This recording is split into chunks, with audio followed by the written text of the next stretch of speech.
You're gonna be alright. Just hold on for one night. It may take your whole life, but joy comes in the sunrise. Sunrise, just stay there. Good things will come later. God made... On arrive rapidement et déjà à la fin du mois de janvier. On arrive à la dernière semaine du premier mois. Et ce que je me suis dit ce matin, ce qui est important de bien démarrer l'année, c'est ce qu'on s'était dit. On a démarré par des festivités du Nouvel An ensemble. On a fait le jeûne et prière là dernièrement. On a souhaité se mettre devant Dieu avec une série de messages sur la victoire. Et c'est vrai qu'on peut même déjà faire un premier bilan de ce mois de janvier. Est-ce que ce mois de janvier, vous avez démarré avec des objectifs? Certains ont des résolutions. Nous, on a plutôt des objectifs avec Dieu, des prières, des combats.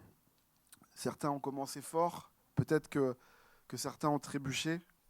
Mais ce qui compte, et c'est ce que j'avais sur le cœur, c'est que c'est important de bien commencer, mais c'est important de bien continuer. Alors je vous encourage à bien continuer, à bien compter vos objectifs, vos jours. La Bible nous enseigne dans le psaume 90, « Enseigne-nous à bien compter nos jours, afin que nous nous appliquions notre cœur à la sagesse. » Et Paul dit aussi, « Examinez-vous vous-même pour savoir si vous êtes dans la foi. » Alors en ces derniers jours du premier mois, posons-nous la question, où est-ce que j'en suis avec Dieu en ce début d'année 2026 ? Est-ce que j'avance ? Est-ce que je persévère ? Est-ce que je garde la foi malgré les défis ? Est-ce que ce qu'on a entendu pendant le jeûne et prière, je l'ai bien intégré et je le prends dans ma vie et je déclare que je suis un chrétien victorieux ? Amen. Est-ce qu'il y a des chrétiens victorieux ? Est-ce qu'il y a des chrétiens qui veulent être victorieux en 2026 ? Amen, on le proclame avec foi. Je crois que la victoire, c'est pas seulement de bien commencer l'année, mais c'est de marcher fidèlement avec Dieu chaque jour.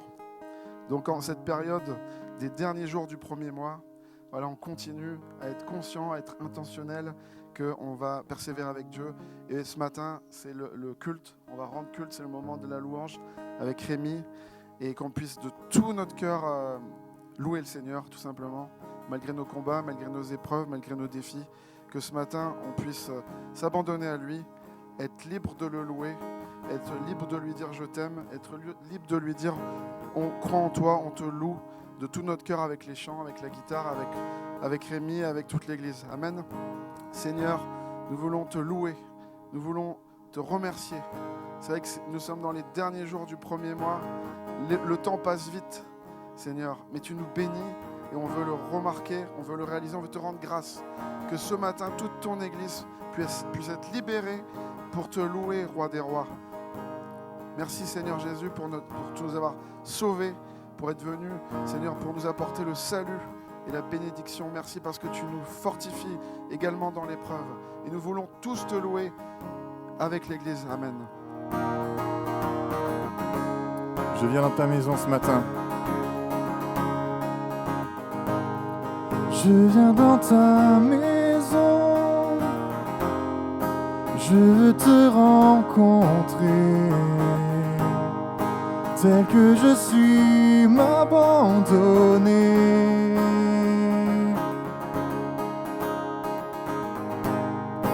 Alors que nous chantons, ton esprit me remplit. Mon âme est libérée.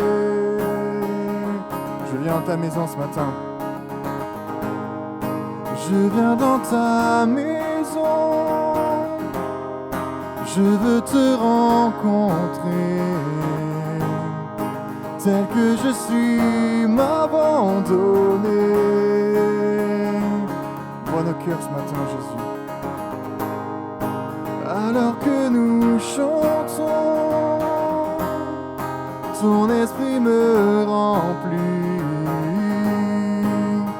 Mon âme est libérée. Je te vois, je t'entends. Je te vois, je t'entends. Près de moi, tu es là. Viens et souffle sur moi. Je ressens ta présence comme un feu, comme un vent. Jésus, je veux plus de toi. Je viens dans ta maison ce matin. Je viens dans ta maison. Je veux te rencontrer. Tel que je suis, m'abandonner.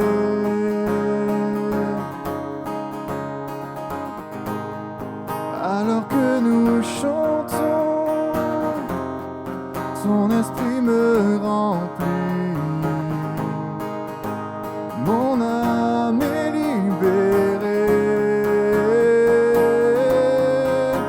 Je te vois, je t'entends. Près de moi, tu es là. Viens et souffle sur moi.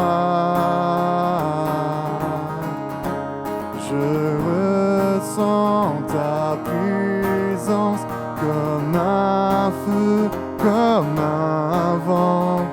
Jésus, je veux plus de toi. Je te vois, je t'entends. Près de moi, tu es là. Viens et souffle sur moi. Je ressens ta présence comme un feu, comme un vent. Jésus, je veux plus de toi. Jésus, Jésus, je veux plus de toi. Jésus, Jésus, je veux plus de toi. C'est notre prière ce matin, Jésus. Jésus, je veux plus de toi. Je te vois, je t'entends. Près de moi, tu es là.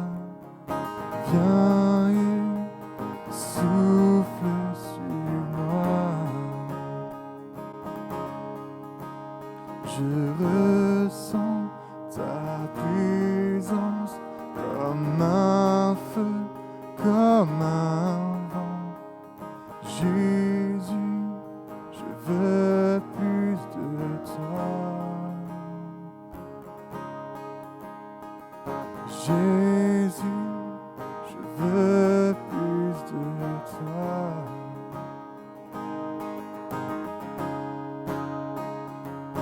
Ouvre les yeux de mon cœur, Père. Ouvre les yeux de mon cœur. Je veux te voir, Seigneur.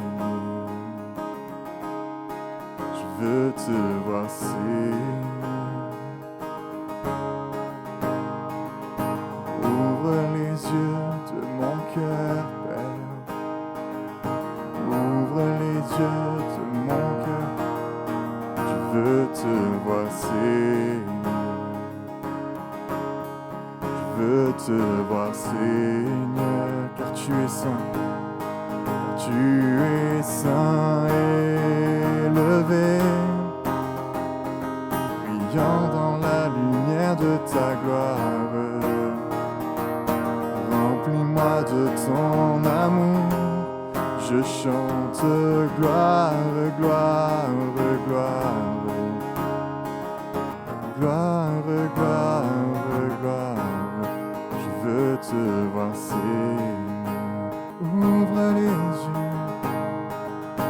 Ouvre les yeux de mon cœur, Père.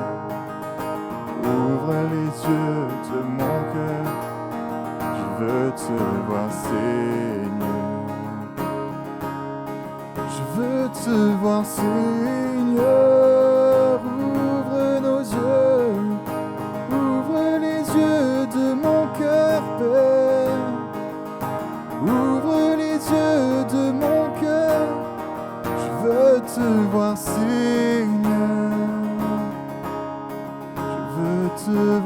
Seigneur. Chantez, Seigneur, tu es saint. Tu es saint élevé, brillant dans la lumière de ta gloire. Remplis-moi de ton amour, je chante gloire, gloire, gloire, car tu es saint élevé, brillant dans la lumière de ta gloire. Remplis-moi de ton amour, je chante gloire, gloire, gloire. Gloire, gloire, gloire, je veux te voir, Seigneur. Je veux te voir, Seigneur. Je veux te voir, Seigneur. Je veux te voir, Seigneur.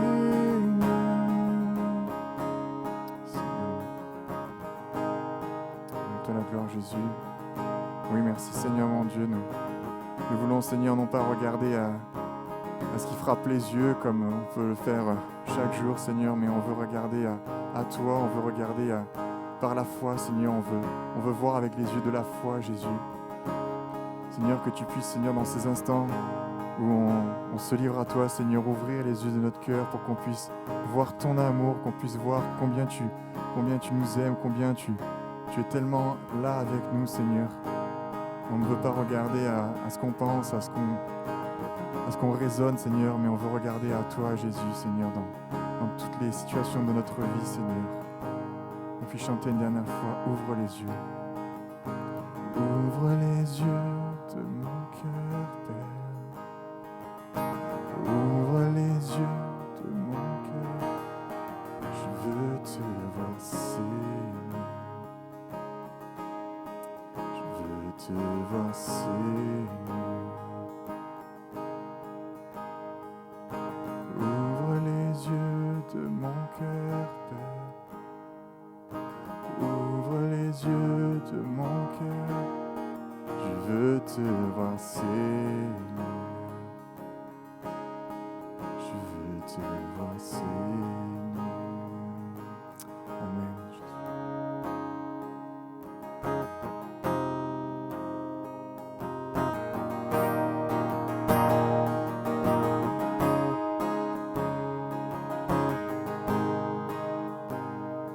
N'es-tu pas celui qui tient les nations dans sa main, celui qui ne change point?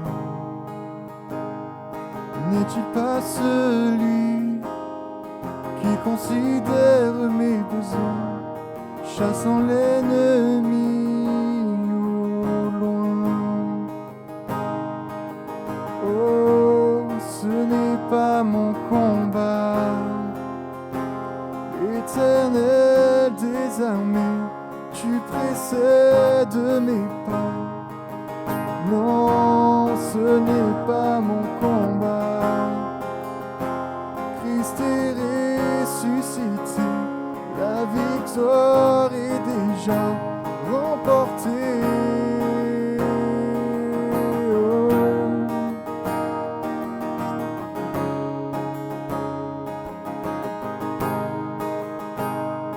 N'es-tu pas ce Père qui a laissé jaillir sa joie quand j'ai découvert la foi?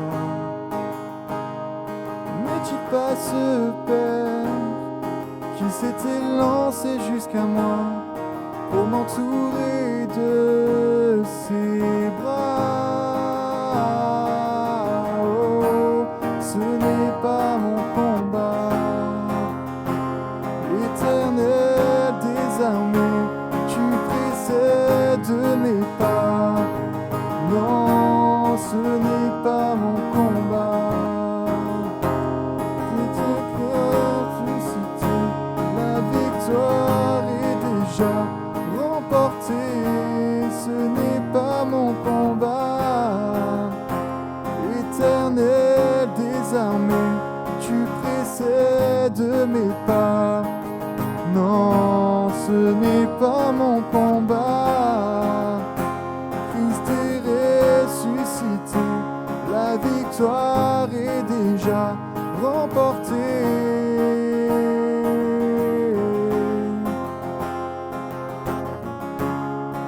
Chantez même quand le combat fait rage, Seigneur, tu restes. Quand le combat fait rage, tu restes souverain. Tu es ma puissance sont dans ta main. Et je reprends courage, en toi je ne crains rien. Tu es ma défense et mon soutien. Quand le combat fait rage, tu restes souverain. Force et puissance sont dans ta main. Et je reprends courage, en toi je ne crains rien. Tu es ma défense et mon soutien. Non, ce n'est pas mon combat. Éternel des armées, tu précèdes mes pas. Oh, ce n'est pas mon combat. Christ est ressuscité, la victoire est déjà remportée. Ce n'est pas mon combat. Éternel des armées, tu précèdes mes pas. Non, ce n'est pas mon combat. Christ est ressuscité, la victoire est déjà remportée.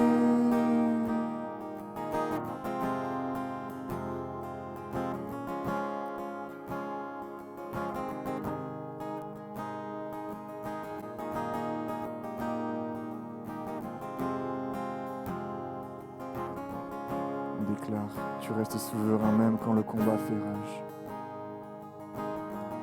Quand le combat fait rage, tu restes souverain. Force et puissance sont dans ta main. Et je reprends courage, en toi je ne crains rien. Tu es ma défense et mon soutien. Quand le combat fait rage, tu restes souverain. Force et puissance sont dans ta main. Et je reprends courage, en toi je ne crains rien. Tu es ma défense et mon soutien.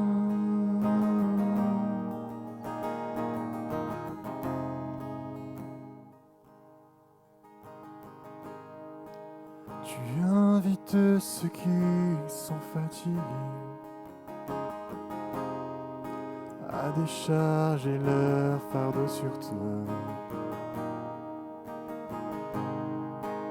Tu nous promets ta présence et ta paix et un amour qui ne finit pas.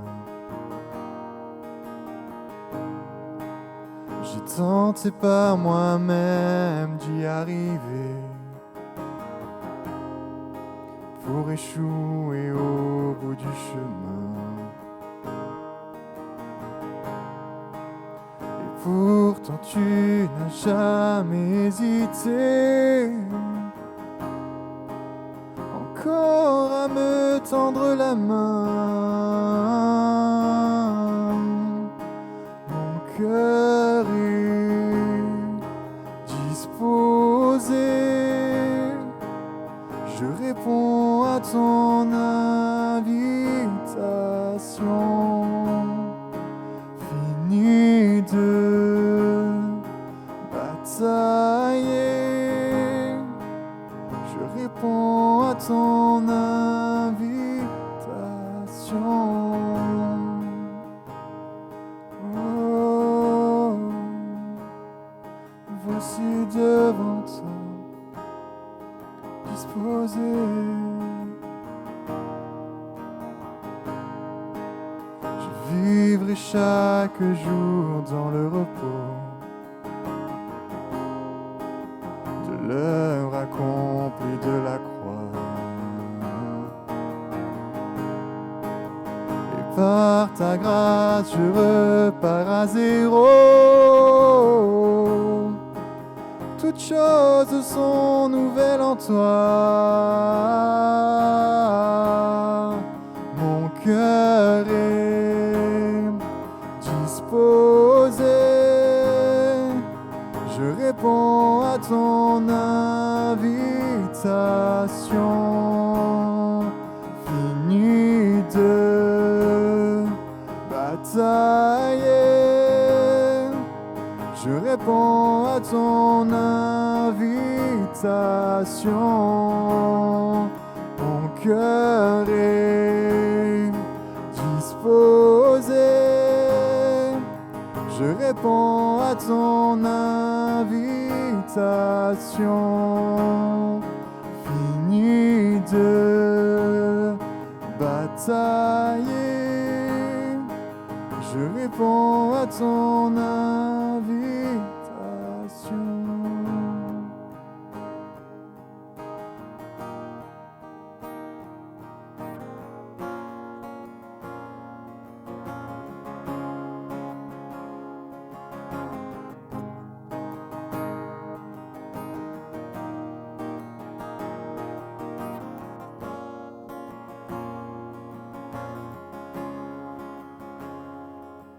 Tu renouvelles mes forces lorsque je m'abandonne à toi, je m'abandonne à toi. Tu renouvelles mes forces lorsque je m'abandonne à toi, je m'abandonne à toi. Tu renouvelles mes forces lorsque je m'abandonne à toi, je m'abandonne à toi. Tu renouvelles mes forces lorsque je m'abandonne à toi, je m'abandonne à toi. Tu renouvelles mes forces lorsque je m'abandonne à toi, je m'abandonne à toi. Tu renouvelles mes forces lorsque je m'abandonne à toi, je m'abandonne à toi. Oh Jésus, je m'abandonne à toi. Tu renouvelles mes forces lorsque je m'abandonne à toi, je m'abandonne à toi. Tu renouvelles mes forces lorsque je m'abandonne à toi, je m'abandonne à toi. Tu renouvelles mes forces lorsque je m'abandonne à toi, je m'abandonne à toi. Tu renouvelles mes forces.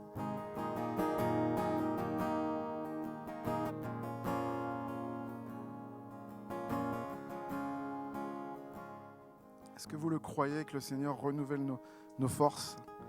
Amen. Est-ce que vous croyez que le diable, lui, il ment, il veut voler, il veut détruire? Le Seigneur, lui, le bon berger, qu'est-ce qu'il veut faire? Il veut panser nos blessures, il veut nous relever, nous mettre sur ses épaules, nous bénir, nous restaurer, nous appeler à son service et nous rendre effectivement victorieux. Amen. Et si vous croyez en ça, est-ce qu'on peut applaudir le Seigneur, s'il vous plaît? Amen. Merci Seigneur pour qui tu es et ce que tu fais pour nous. Amen. Et pour ton Église. Amen. On va prendre la Sainte Seine. Je vais proposer à Alexandra et Jean-Luc, si vous voulez, m'aider pour le service. En introduction, j'ai parlé du mois de janvier, que c'était déjà la dernière semaine du mois de janvier. Donc, j'ai trouvé le titre « Les derniers jours du premier mois ». Et j'aimerais faire un parallèle avec les derniers jours du premier mois, mais je veux parler du mois intérieur. Vous savez, le premier mois, ce que c'est ? C'est l'homme ancien, comme dit la Bible, le vieil homme, l'homme non régénéré, l'homme avant la conversion, l'homme qui est dominé par le péché, les blessures, les habitudes, etc., les peurs, beaucoup de choses.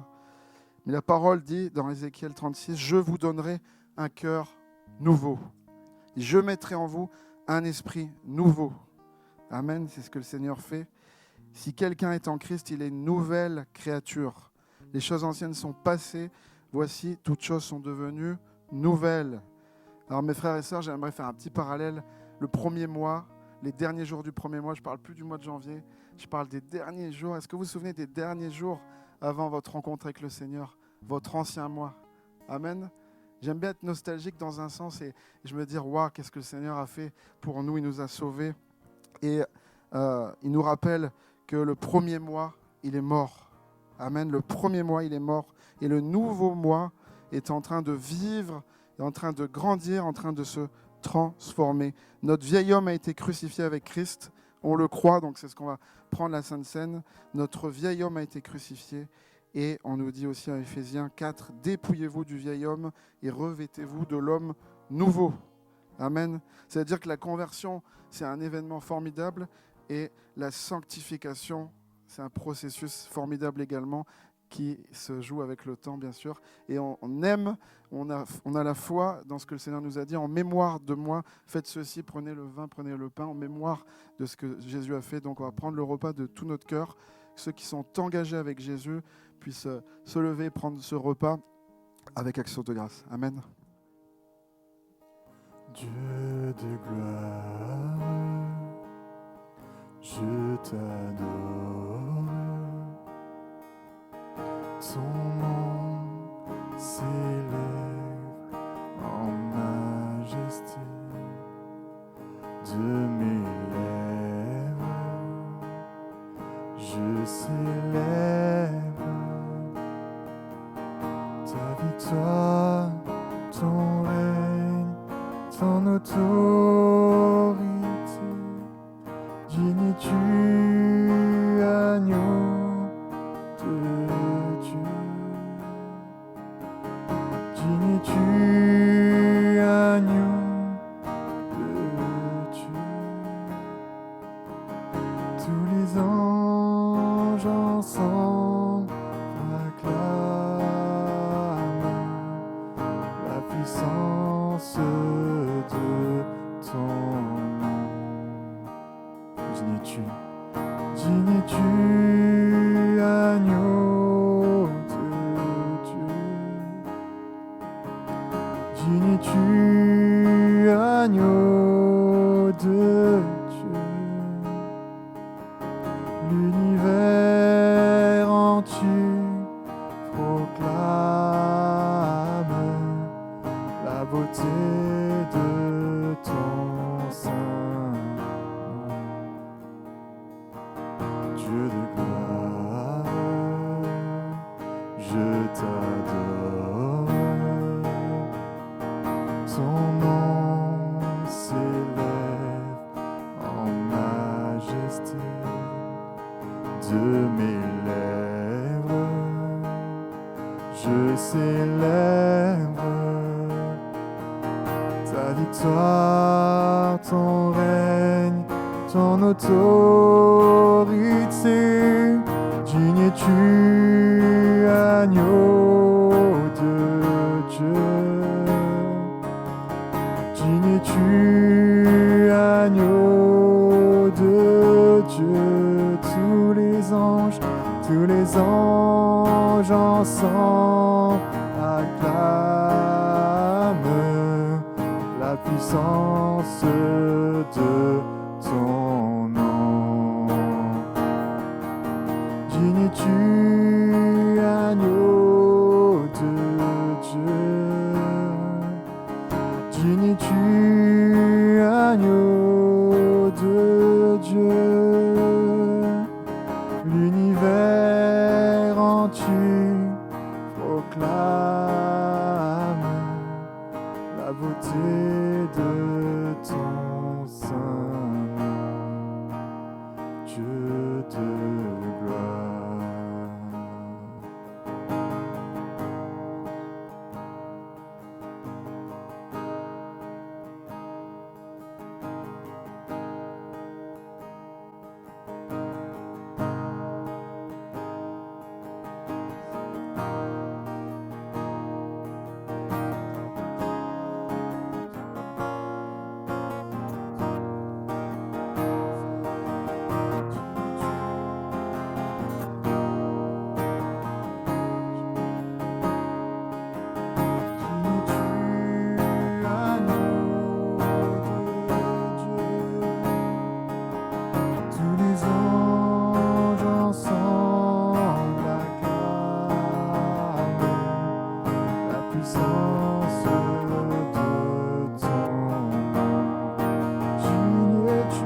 la beauté de ton Saint-Nom, la beauté de ton Saint-Nom, je t'adore. Amen, Jésus, Dieu de gloire. Je vous propose donc une première lecture. Elle se trouve dans la deuxième partie de la Bible, le Nouveau Testament, dans l'évangile de Luc, au chapitre 18, au verset 31. Luc, chapitre 18, verset 31. La croix n'a pas encore été dressée. Jésus n'a pas encore offert sa vie, mais il sait qu'il marche sur le chemin qui le conduit à cela et il va s'adresser à ses disciples. Luc, chapitre 18, verset 31. Vous l'avez, Luc 18, 31. Jésus prit les 12 à part et leur dit : Voici, nous montons à Jérusalem, et tout ce que les prophètes ont écrit au sujet du Fils de l'homme va s'accomplir. En effet, il sera remis entre les mains des païens. On se moquera de lui, on l'insultera, on crachera sur lui, et après l'avoir battu à coups de fouet, on le mettra à mort. Puis, le 3e jour, il ressuscitera. Les disciples ne comprirent rien à tout cela. C'était pour eux un langage énigmatique, et ils ne savaient pas ce que Jésus voulait dire. On est là quelques instants avant la croix, et ces quelques versets que nous avons lus ensemble me permettent de poser ce premier regard sur la croix. La croix est, pour les disciples ce jour-là, énigmatique. La croix est énigmatique. On peut le voir derrière moi. Je ne sais pas si vous avez relevé à la lecture que nous avons fait ensemble, mais par 3 fois, tu peux l'afficher, Mio, la croix est énigmatique, par 3 fois, l'auteur de cet évangile, Luc, insiste pour montrer que pour les disciples, ce que Jésus est en train de leur dire est tellement éloigné d'eux. C'était pour eux un langage énigmatique et il aurait pu s'arrêter là. C'était déjà assez clair, les disciples n'avaient pas compris. Et ce que Jésus venait de leur dire était pour eux un langage énigmatique. Mais il ne va pas s'arrêter à ça. Il dit, les disciples ne comprirent rien à tout cela. Et comme une insistance, comme une 3e fois, et pourtant c'est en peu de mots, une 3e fois, ils ne savaient pas ce que Jésus voulait dire. Par 3 fois, Luc cherche à mentionner, à signaler que ce que Jésus est en train de dire quand il leur annonce avec moult détails ce qui va se passer à la croix, c'est pour eux quelque chose qu'ils ne comprennent pas. Vous savez, les répétitions, c'est toujours important. Quand il y a une répétition, il faut toujours être attentif. Range ta chambre. Range ta chambre. Range ta chambre. Au bout de 3 répétitions, il faut un peu réagir, sinon on va vers quelques difficultés. Il faut toujours réagir aux répétitions, mais encore plus quand elles sont dans la parole de Dieu, dans la bouche de Dieu. Et ici, Luc signale, mais ce que les disciples à ce moment-là, le regard qu'ils posent à ce moment-là sur la croix est tellement flou. Qu'est-ce qui se passe ? À d'autres endroits, dans la parole de Dieu, il y a des répétitions. Jésus, plusieurs fois, on retrouve dans sa bouche cette expression « en vérité, je vous le dis ». Arrêtons-nous sur cette répétition du langage énigmatique que les disciples ne comprennent pas. Ce que Jésus annonce est pourtant clair. Et ici, on a le beau rôle, vous savez. Nous, on sait tout ce qui s'est passé. Eux, ils sont en train de le vivre. Et pour nous, c'est assez limpide, c'est assez clair. On va à Jérusalem. Tout ce que les prophètes ont écrit au sujet du Fils de l'homme, c'est-à-dire au sujet du Messie, va s'accomplir. il sera remis entre les mains des païens, on se moquera de lui, on l'insultera, on crachera sur lui, il y a des détails, et après l'avoir battu à coups de fouet, on le mettra à mort. Puis, 3 jours après, il ressuscitera. Ça paraît si clair, mais les disciples ne le comprennent pas. Est-ce qu'on peut leur jeter la pierre? Je pense que pour vous, vous avez toujours tout compris du plan de Dieu, de la parole de Dieu, des Écritures qui sont sous nos regards. Parce que vous êtes forts, vous avez tout compris. Moi, il m'arrive encore d'avoir des incompréhensions. Ce que Jésus-Christ dit ici est énigmatique. Et je voudrais souligner avec vous que Jésus le sait bien. Regardez comment Jésus va prendre soin des disciples alors qu'il est en train de leur annoncer quelque chose d'énigmatique. Jésus prit les 12 à part et leur dit. Jésus organise un moment particulier, un face-à-face tout spécial. Il prend les disciples à part. Ouh, il va se passer quelque chose là. Jésus veut nous enseigner, Jésus veut nous parler.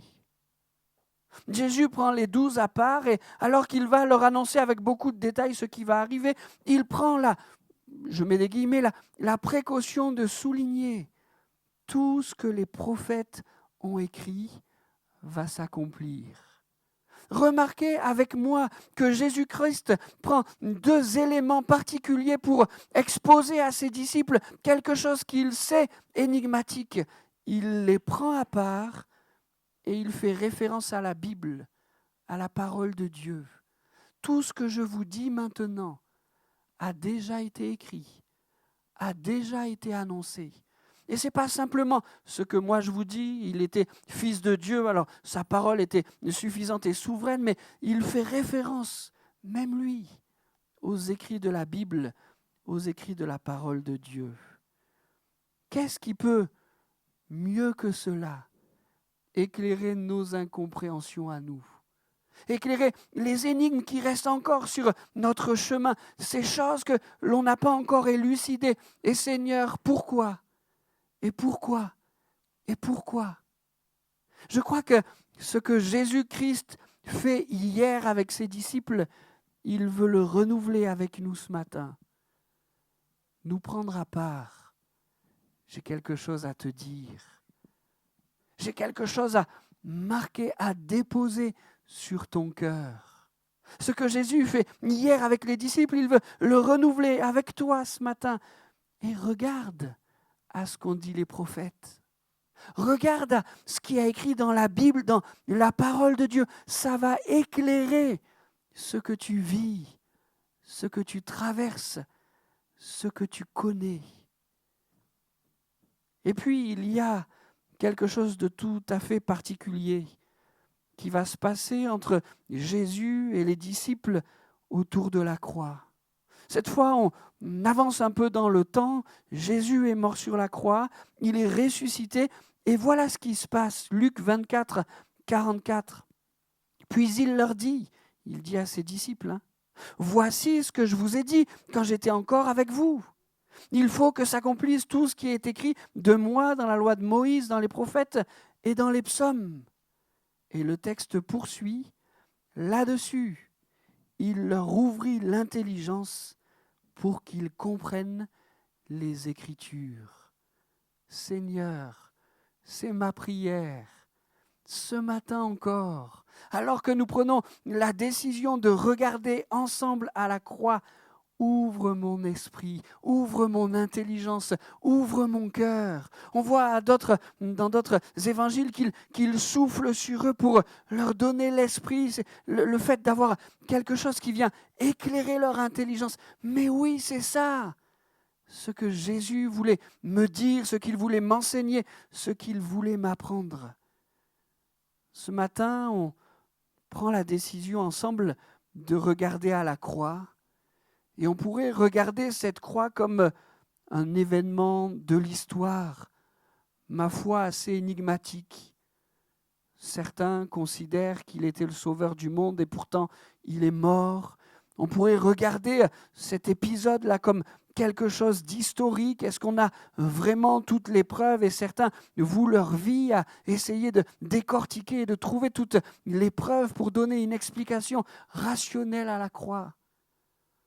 Mais ce matin aussi, on peut dire, Seigneur, alors que je pose mes yeux sur la croix, viens ouvrir mon intelligence, viens ouvrir mon esprit, viens éclairer ce moment qu'on va vivre ensemble, là, viens l'éclairer de ton esprit. Je ne veux pas que cette croix reste énigmatique ou à l'inverse, habituelle. Je connais tous les textes, je sais ce qui va se passer, comment les choses vont se passer, comment Jésus va ressusciter, etc.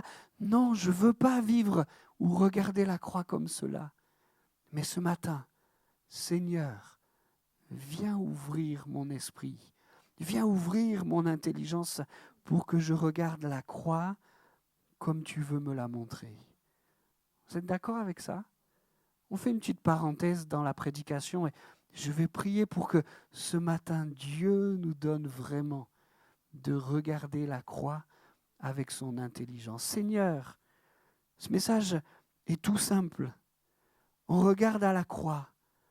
Mais je sais que par ton esprit, tu peux nous montrer la croix comme nous ne l'avons jamais vue. Viens éclairer notre intelligence. Viens nous donner, Seigneur, de repérer toutes les nuances, toute l'atrocité, mais aussi toute la beauté de ce que tu as accompli à la croix. Seigneur, permets qu'elle ne nous laisse pas indifférents. Mais comme tu l'as fait hier avec les disciples, prends-nous à part ce matin. Explique-nous. Montre-nous ta parole. Que notre foi, que nos convictions soient appuyées, basées sur elle, complètement, véritablement.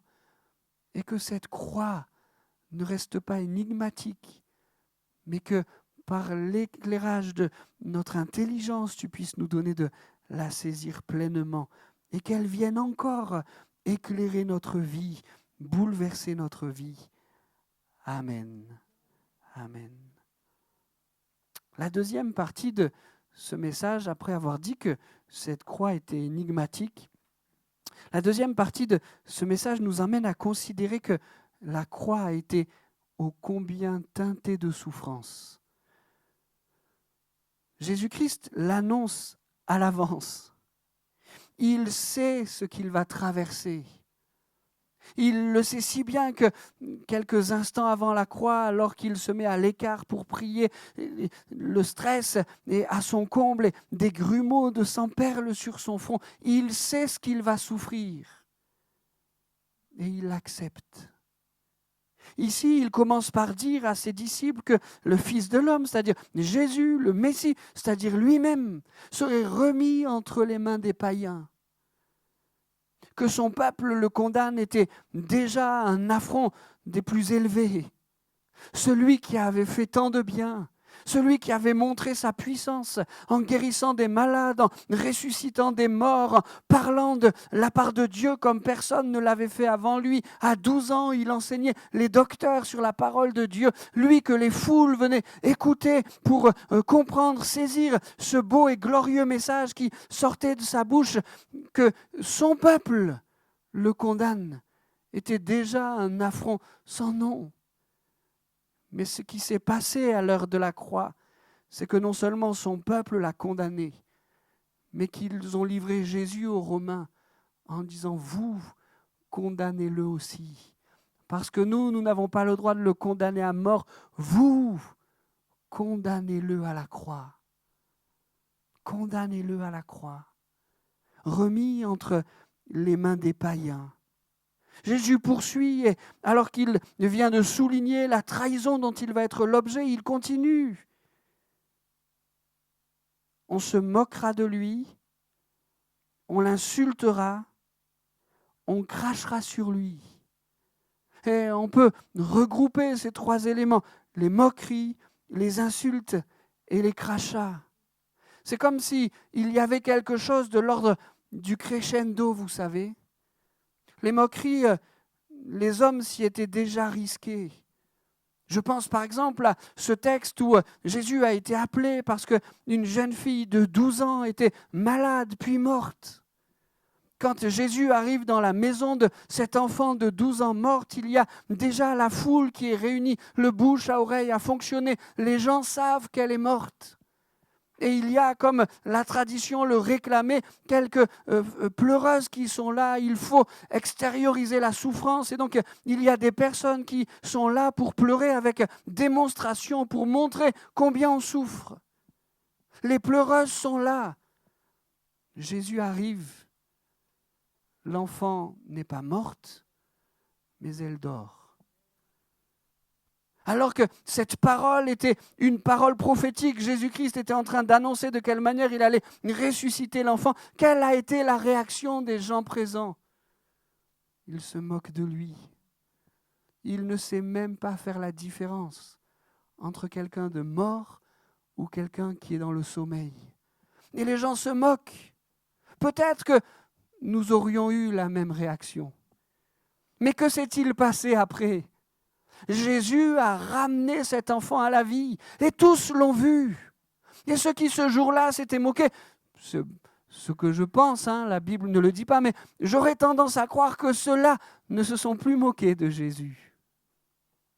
Il a ressuscité l'enfant. Pourquoi raconter cette histoire? Pour dire que les hommes avaient essayé déjà de se moquer de Jésus. Jésus savait. Ici, avec les moqueries, les insultes, il raillit sa royauté, il l'insulte, il arrache sa barbe, le crescendo va continuer, il crache sur lui, on lui épargne aucune douleur, aucune souffrance. Jésus-Christ est entre les mains des hommes, et les hommes expriment dans toute leur folie, dans toute leur violence, dans toute leur hargne, les hommes donnent à Jésus moquerie, insulte, crachat. Jésus accepte tout cela. Jésus se laisse faire. Déjà, il y en avait trop, mais Jésus annonce ce qu'il va suivre à tout cela. Les coups de fouet. On se moquera de lui, on l'insultera, on crachera sur lui. Et après l'avoir battu de coups de fouet, on le mettra à mort. Ces coups de fouet, parce que, bien heureusement, nos sociétés n'ont plus recours à ces choses. Ces coups de fouet sont assez distants de nous. Mais si on prend le temps de réfléchir à ce qu'ils étaient, il y avait une loi qui interdisait de donner 40 coups de fouet. Parce qu'au 40e, il y avait un risque sérieux que la mort vienne chercher la personne qui les avait reçus. Et donc, la loi interdisait qu'un homme soit... on lui donne 40 coups de fouet. Alors, ce qui a été fait pour Jésus et ce qui a été fait pour d'autres, c'était 40 moins 1. On va jusqu'à la limite de ce que la loi nous autorise à faire, tant on veut l'humilier, tant on veut le faire souffrir. Le dos de Jésus était ravagé. 40 coups de fouet, moins 1. Quelle souffrance! Et puis, à la fin de ces 39 coups de fouet, Jésus le dit, il le sait, on le mettra à mort. On doit regarder la croix en comprenant son lot de souffrance. Mais si nous regardons la croix qu'en voyant la souffrance, alors l'énigme que nous soulignons tout à l'heure devient encore plus grande. Mais pourquoi? Il nous faut au même niveau de souffrance mettre le niveau d'amour que Jésus-Christ a offert. Si vous et moi avions été condamnés à la même chose, nous aurions été impuissants pour mettre un terme à nos souffrances. Et nous aurions dû nous soumettre à la violence de ces soldats romains. Il en était tout autre chose pour Jésus, Fils de Dieu. Lui pouvait, il le signalera même, à tout instant, à tout moment, dire stop, j'ai assez souffert. Si ces hommes ne veulent pas de moi, de ma grâce, de mon amour, eh bien tant pis pour eux. Même cloué sur le bois de la croix, un stop aurait été suffisant pour qu'il descende de la croix et montre à tous quelle était sa puissance. Mais au même niveau de souffrance, Jésus a offert un niveau d'amour. Et sur cette croix, il est allé jusqu'au bout par amour pour chacun d'entre nous. Ne regardons pas cette croix simplement en y voyant souffrance, mais regardons-la en y voyant amour. On peut aller un peu plus loin dans cette prédication, ce regard que l'on veut porter sur la croix, pour souligner, et Mio, tu vas pouvoir l'afficher, pour signaler la puissance qu'il y a dans cette croix. Une puissance que personne ne voit, en tout cas pas au premier regard. Une puissance que personne ne discerne dans ces moments-là. Cette puissance, c'est la puissance du pardon. Vous connaissez tous cette parole célèbre et on comprend pourquoi de Jésus-Christ en croix. Père, pardonne-leur, car ils ne savent ce qu'ils font. Jésus est en train de connaître les souffrances qu'on a soulignées. Jésus est cloué sur une croix. Il regarde ses bourreaux, ceux qui expriment tant de violence à son encontre alors qu'il n'en méritait aucune, lui avait fait tant de bien. Et ce Jésus-Christ-là prie pour ses bourreaux. Père, Dieu, pardonne-leur, parce qu'ils ne savent pas ce qu'ils font. Jésus-Christ va prononcer, alors qu'il est encore sur cette croix, une autre parole qui montre la puissance qu'il offre à ce moment-là. Il s'adresse à un des deux brigands, celui qui le reconnaît, celui qui lui ouvre son cœur, celui qui l'invoque, invoque son aide. Aujourd'hui même, tu seras avec moi au paradis. Il y a sur cette croix, et il nous faut la regarder ainsi, une puissance infinie, celle du pardon que Jésus-Christ se propose d'offrir. C'est pour ça qu'il est sur cette croix. C'est pour ça qu'il souffre le martyre. C'est pour ça que pour un temps, il va être séparé de son Père alors que lui n'a jamais commis aucune faute, aucun péché. C'est pour ça qu'il est là. Père, pardonne-leur, car ils ne savent ce qu'ils font. Aujourd'hui même, tu seras avec moi dans le paradis. Il y a ces deux versets, symboles de la puissance de pardon qui est débloquée à la croix. On pourrait y ajouter cet autre passage des Écritures qui est tellement connu. Jean 3,16. Car Dieu a tant aimé le monde qu'il a donné son Fils unique, afin que quiconque croit en lui ne meure pas, mais ait la vie éternelle. Le pardon, il était offert pour ses bourreaux. Le pardon de Jésus, il était offert pour ce brigand.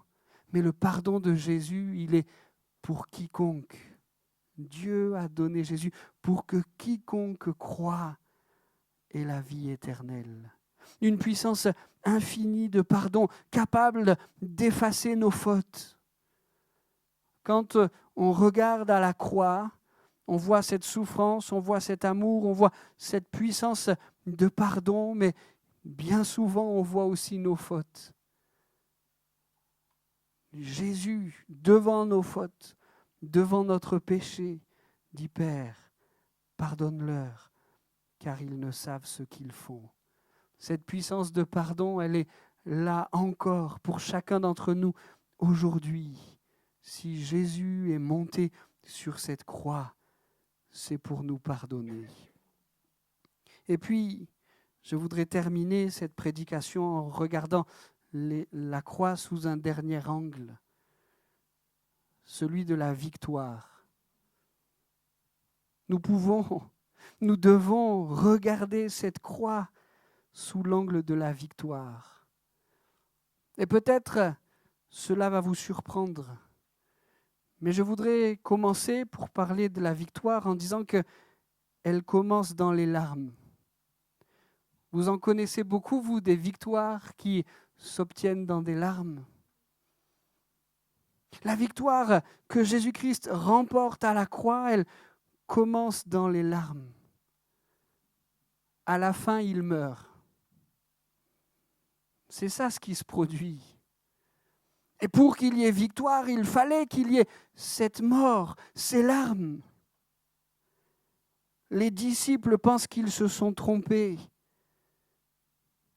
Les disciples sont dans une incompréhension encore plus forte que quelques heures auparavant, quelques jours auparavant, quand ils étaient sur le chemin de Jérusalem et que Jésus-Christ leur annonçait comment ça allait se passer. Ils sont dans une incompréhension encore plus grande. Leur déception, je crois qu'on peut utiliser ce mot, elle est immense. On croyait que c'était le Sauveur. On était persuadé que c'était le Messie. On était persuadé, l'ayant vu faire tant de bien et tous ces miracles, on était persuadé qu'il allait nous libérer, pour nous réconcilier avec Dieu. La Bible l'annonce, l'Ancien Testament l'annonce, et on avait vu en lui ce Sauveur-là.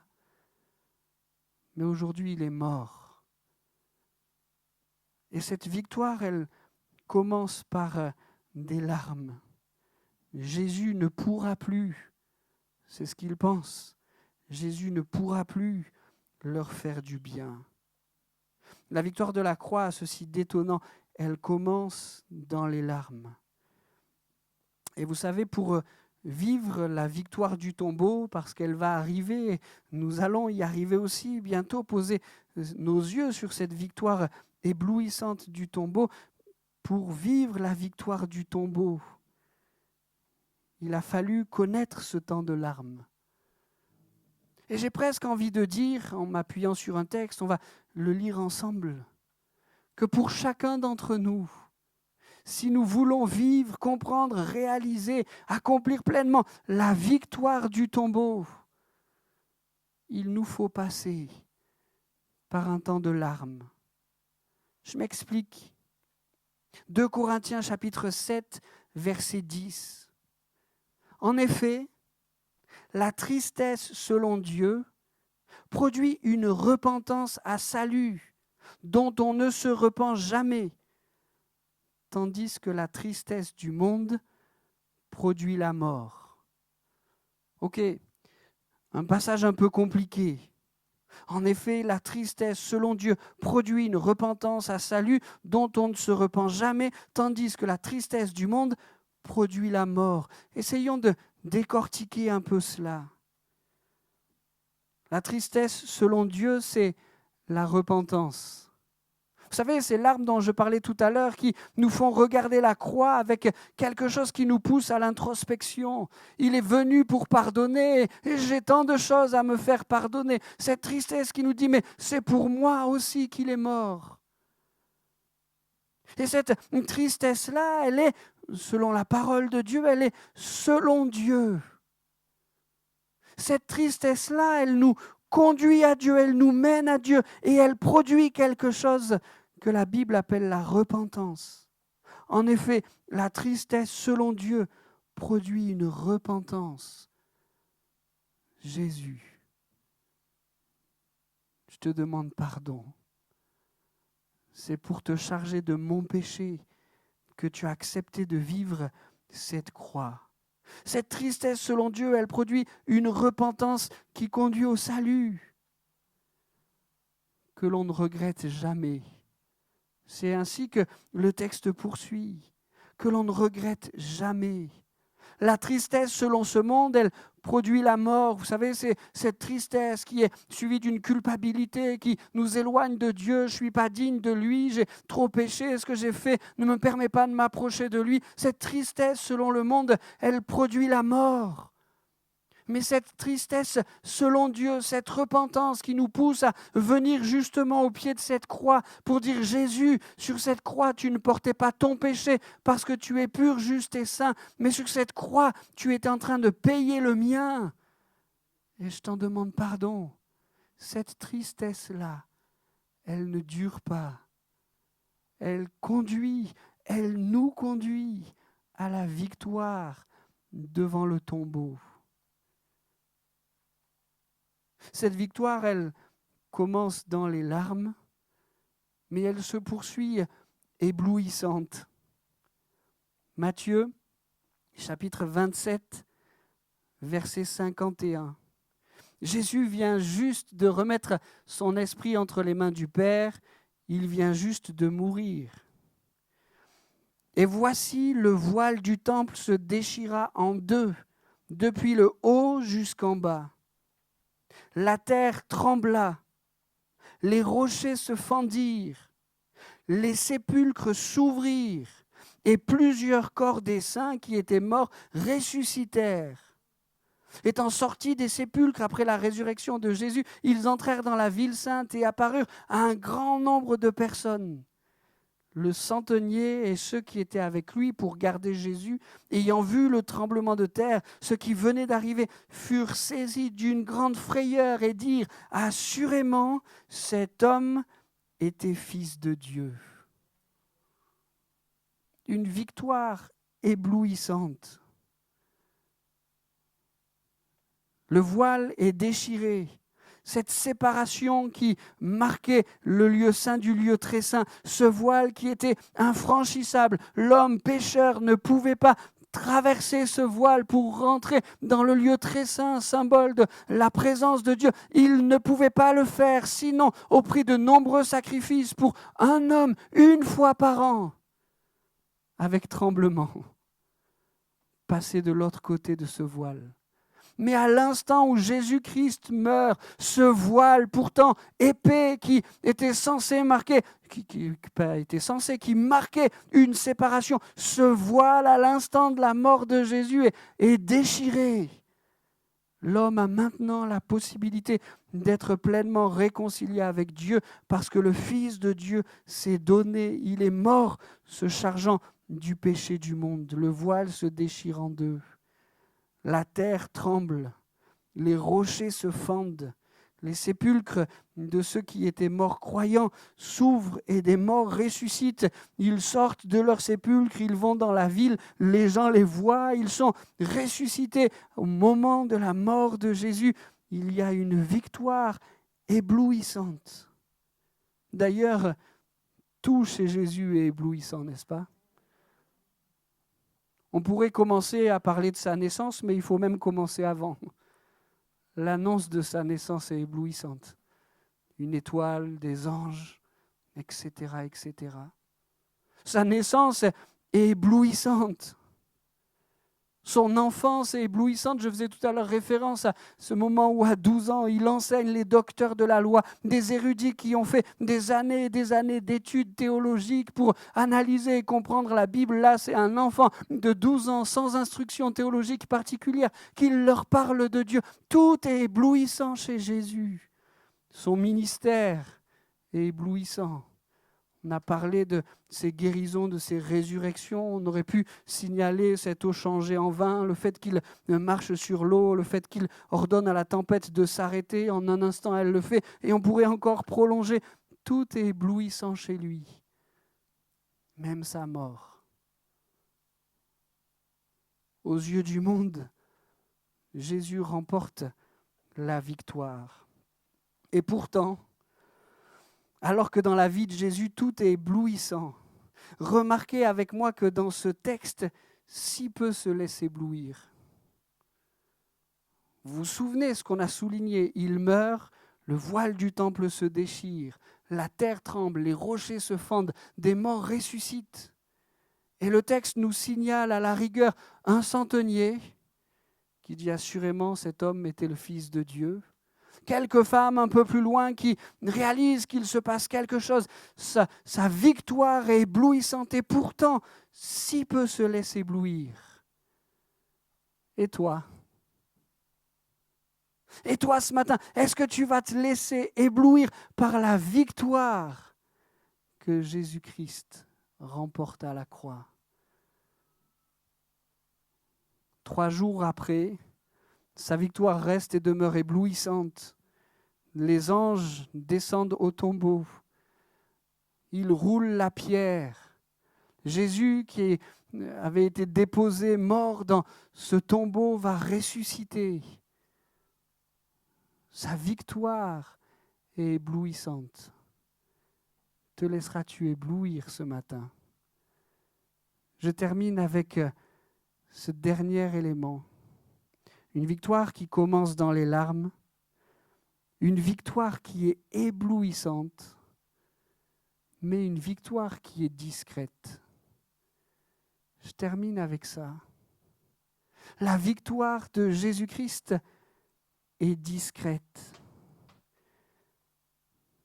Au final, très peu de témoins oculaires de la résurrection de Jésus. Ses disciples, bien sûr, les femmes, les hommes disciples, bien sûr, mais très peu de témoins oculaires. Est-ce que Jésus n'aurait pas pu faire autrement? Il vient de remporter la plus grande victoire que le monde n'ait jamais connue.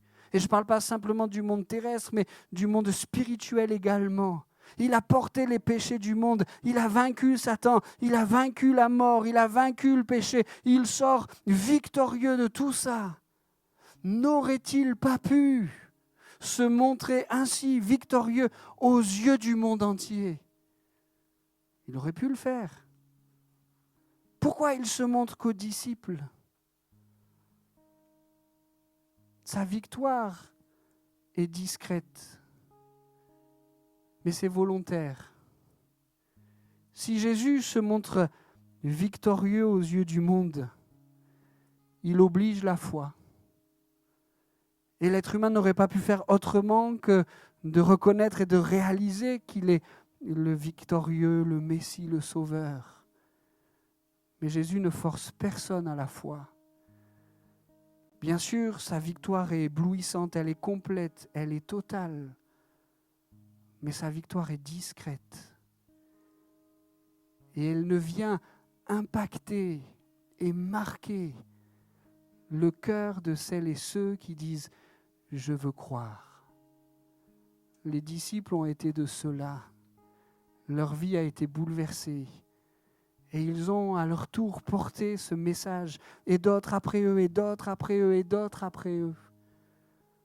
Sa victoire est discrète. Et Jésus, de la même manière qu'il ne l'a pas fait hier, ne le fera pas aujourd'hui. Il ne forcera pas ta foi.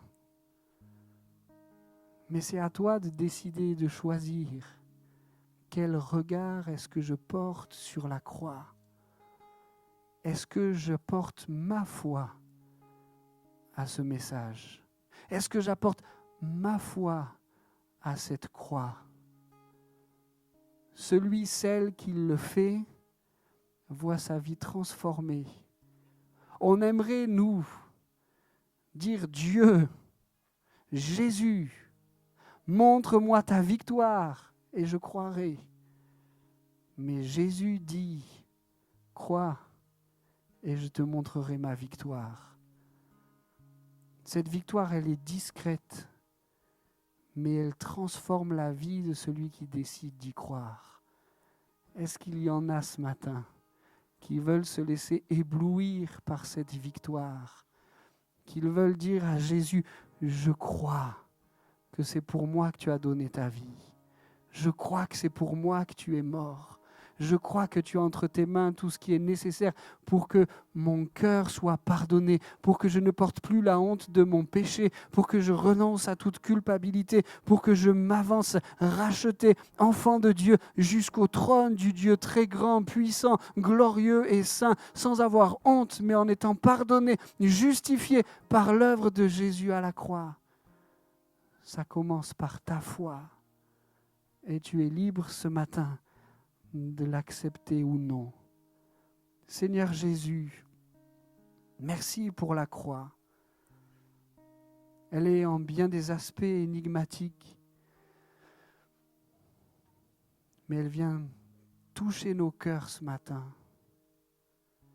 Cette croix, elle est marquée par tant de souffrances, mais une souffrance acceptée par amour. Jésus, tu savais, mais tu es allé jusqu'au bout de la croix pour nous sauver. Cette croix, elle est marquée par la puissance du pardon. Qu'il n'y ait personne dans ce lieu ce matin qui reparte avec le poids de son péché, mais que tous repartent pardonnés parce qu'il y a dans la croix la puissance du pardon. Et il y a dans la croix quelques victoires. Jésus, tu les as toutes remportées, mais il nous faut ajouter foi à tout ce que tu as accompli pour que nous soyons victorieux avec toi. Alors je te prie qu'il y ait de la foi dans les cœurs ce matin pour te regarder sur cette croix comme étant le Sauveur glorieux, mais le Sauveur discret qui nous tend une main secourable ce matin. Bénis cet auditoire, illumine les yeux de notre foi, fais-nous comprendre comme pour la première fois la croix et qu'elle percute, qu'elle bouleverse nos cœurs et nos vies pour ta gloire. Amen. Rémi va nous conduire dans un chant et on reste dans la présence de Dieu, on médite la croix, on s'adresse à lui, on le réclame et on le laisse intervenir dans nos cœurs.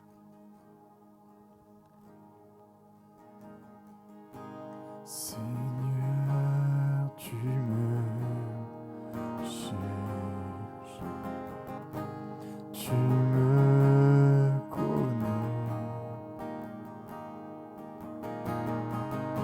Et si je t'oubliais,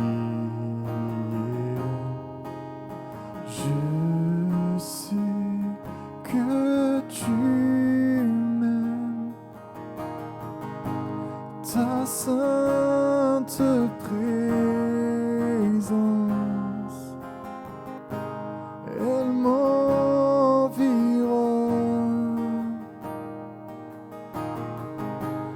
À chaque moment, je sais que tu m'aimes. Je sais que tu m'aimes. À la croix je me prosterne, où ton sang coula pour moi. Aucun amour n'est plus grand. Tu as gagné sur la mort, ta gloire remplit les lieux très hauts. Rien ne peut nous séparer. Tu marches devant moi, tu gardes mes pas. Ta main me soutient. Je sais que tu m'aimes. Je sais que tu m'aimes. À la croix je me prosterne, où ton sang coula pour moi. Aucun amour n'est plus grand. Tu as gagné sur la mort, ta gloire remplit les lieux très hauts. Rien ne peut nous séparer. Tu déchires le voile, tu traces un chemin, car tu as tout accompli. Tu déchires le voile, tu traces un chemin, car tu as tout accompli. Chantez si tout s'effondrait. Si tout s'effondrait devant mes yeux, tu resterais là. Je sais que tu m'aimes.